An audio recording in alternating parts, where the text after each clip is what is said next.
ये तोता रोज शराब पीता था और अपने बच्चों को मारता था। सारा दिन उनसे काम कराता और जो भी पैसे मिलते वह सब शराब में उड़ा देता। बच्चे मासूम थे, मगर मजबूरी में हर रात मार खाते और हर दिन अपमान सहते।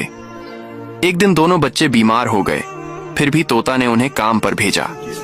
शाम तक वे थके हारे घर लौटे और गहरी नींद में सो गए। सुबह हुई तो एक बच्चा जाग गया, मगर उसका भाई चुपचाप लेटा रहा। उसने हिलाकर जगाने की कोशिश की, मगर भाई अब इस दुनिया में नहीं रहा। वह अपने भाई को कब्रिस्तान ले गया। वहां अपने नन्हे हाथों से मिट्टी खोदकर उसे दफना दिया और घंटों वहीं बैठकर रोता रहा। फिर घर वापस आया और सारा हाल अपने पिता को बताया, मगर तोता ने न शराब छोड़ी न गुस्सा।